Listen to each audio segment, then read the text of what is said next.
Private nursing home ও hospital honours association আলোচনা সভা Kolkata press ক্লাবে। রাজ্য সরকারের সহযোগিতায় ও সহমতের ভিত্তিতে রাজ্যের স্বাস্থ্য পরিকাঠামোর ও পরিষেবার উন্নত করতে একগুচ্ছ পরিকল্পনা গ্রহণ করল প্রাইভেট নার্সিংহোম ও হসপিটাল অনার্স অ্যাসোসিয়েশন। আজ শনিবার কলকাতা প্রেস ক্লাবে এক আলোচনা সভায় এই নিয়ে বিস্তারিত আলোচনা হয়। আগামী 9 থেকে 10 মে কলকাতায় অনুষ্ঠিত হতে চলা সংস্থার রাজ্য সম্মেলনে এই নিয়ে চূড়ান্ত পদক্ষেপ নেওয়া হবে বলে জানা গেছে। প্রাইভেট নার্সিংহোমস ও হসপিটাল অনার্স অ্যাসোসিয়েশনের প্রধান পৃষ্ঠপোষক তথা শান্তিনিকেতন মেডিকেল কলেজ ও হাসপাতালের সভাপতি মলয় পিঠ বলেন, আমরা সকলে একযোগে স্বাস্থ্য পরিকাঠামোর সার্বিক পরিস্থিতি উন্নত করতে চাইছি। আমাদের প্রচুর ডাক্তার, নার্স, প্যারামেডিক্যাল স্টাফ আছে, পরিকাঠামো আছে, আর একটু সেটা উন্নত করতে হবে, তাহলে অনেকটা এগোনো যাবে। তবে তার আগে নিজেদের সঠিক মানসিকতা গড়ে তুলতে হবে। তিনি বলেন, রাজ্য সরকারের সহযোগিতায় 2026-এর মধ্যে আমরা আমাদের পরিকাঠামোর উন্নতি করে এমন জায়গায় আনতে চাইছি যাতে কোনো ব্যক্তিকে চিকিৎসার জন্য তাকে তার জেলার বাইরে বা রাজ্যের বাইরে যেতে না হয়। আজকের আলোচনা সভায় উপস্থিত ছিলেন প্রাক্তন বিচারপতি প্রণব কুমার চট্টোপাধ্যায়, রাজ্যের প্রাক্তন স্বাস্থ্য শিক্ষা অধিকর্তা অধ্যাপক ডক্টর সুশান্ত বন্দ্যোপাধ্যায়, বিশিষ্ট স্বাস্থ্য শিল্প উদ্যোগী সঞ্জয় মুখার্জি, সাংবাদিক ও উদ্যোগপতি Milan Chakraborty, Indian chamber of international বিজনেসের সাধারণ সম্পাদিকা টিঙ্কু গুপ্তা, PNHOA এর রাজ্য নেতৃত্ব তাহির শেখ, সৈয়দ আশরাফ হোসেন, ডক্টর জুলফিকার মণ্ডল, ডক্টর দেবব্রত বন্দ্যোপাধ্যায়, তাপস কুমার ঘোষ, মোহাম্মদ জাহির ইসলাম সহ আরও অনেকে।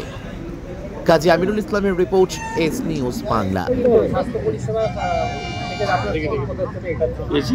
দেখুন, আমাদের ত্রুটি আছে, আমাদের সংশোধন হতে হবে, আমরা সংশোধন করছি।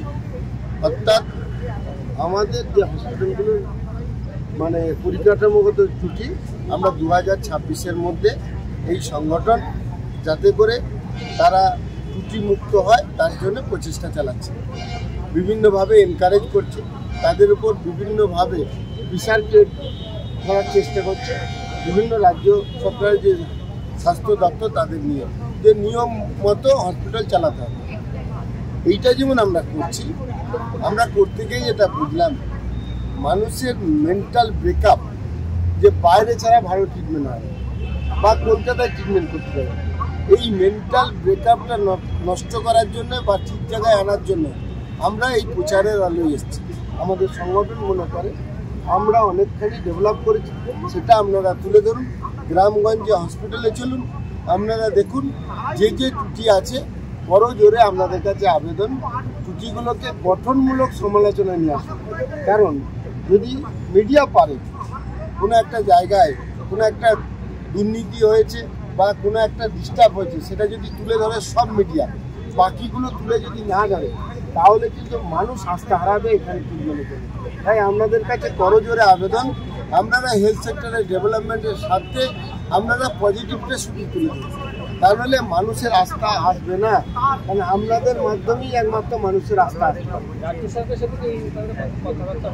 দেখুন, রাজ্য সরকার সবসময় হেলথ সেক্টরের ডেভেলপমেন্ট চাইছেন, কিন্তু প্রথম কথা হচ্ছে যদি আপনি এইভাবে দেখেন তাহলে দেখতে পাবেন সরকারি জায়গায়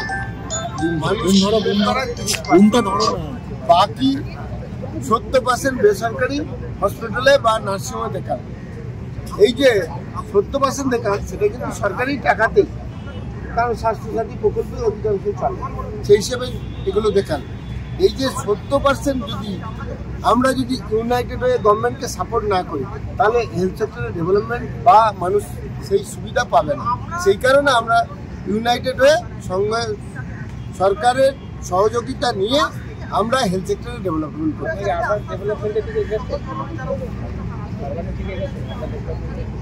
দেখুন, আমরা আজকে এসেছি নার্সিংহোম অ্যাসোসিয়েশনে। আমি আমার একটাই পরিচয় দিচ্ছি, এই অ্যাসোসিয়েশনটা তৈরি করেছি, এই অ্যাসোসিয়েশনের মধ্যে আছি। বাকি পরিচয়টা আজ থাক না, এই 4 মাস হলো এই অ্যাসোসিয়েশন।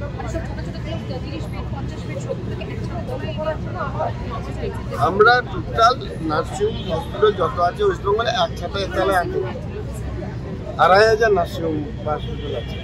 আর প্রথমেই তো আমরা বললাম আর সবাই চলে আসবে না, যারা একটু দুর্বল তারা আসবে, তারা এসেছে এবং আস্তে আস্তে সবাই আসছে, ইউনাইটেড করছে।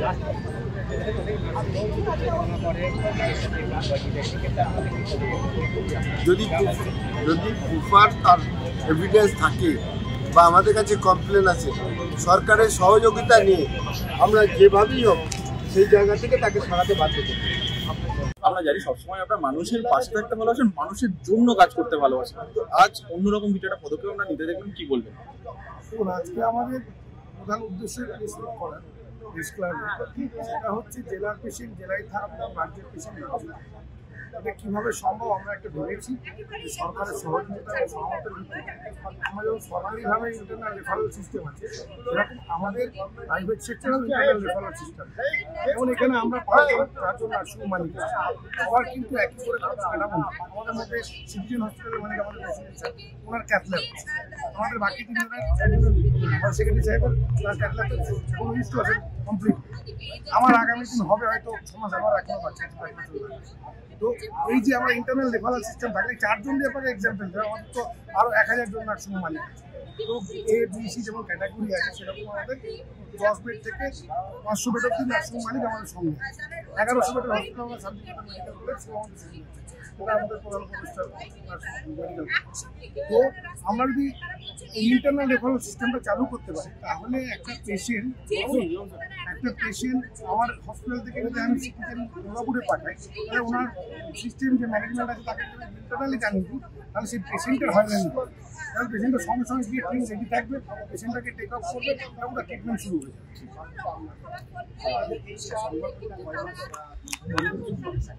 আমাদের এই সংগঠনের বর্তমান বয়স 4 মাস। কতটা জেলা নিয়ে এখন কাজ করছে? এখন আমাদের 16খানা অ্যাক্টিভ জেলা আছে, বাকিগুলো অ্যাক্টিভ হয়ে যাবে। বেসিক্যালি নর্থ বেঙ্গল জন্য আপনাদের কি চিন্তা ভাবনা? এবং নর্থ বেঙ্গল নিয়ে তো আমাদের চিন্তা ভাবনা, আমাদের প্রধান উপদেষ্টার চিন্তা ভাবনা নর্থ বেঙ্গল 2টো মেডিকেল কলেজ, প্রথম মেডিকেল কলেজটা মালদায় করার আমাদের অ্যাসোসিয়েশনের সহযোগিতা নিয়ে, এবং পরেরটা নর্থ বেঙ্গলে কোচবিহারে করা। নর্থ বেঙ্গলে যে কলেজগুলো হবে সে বিষয়ে কি কথোপকথন হয়ে গেছে? প্রাইমারি ইন্টারনালি আমাদের প্রাইমারি। Thank you.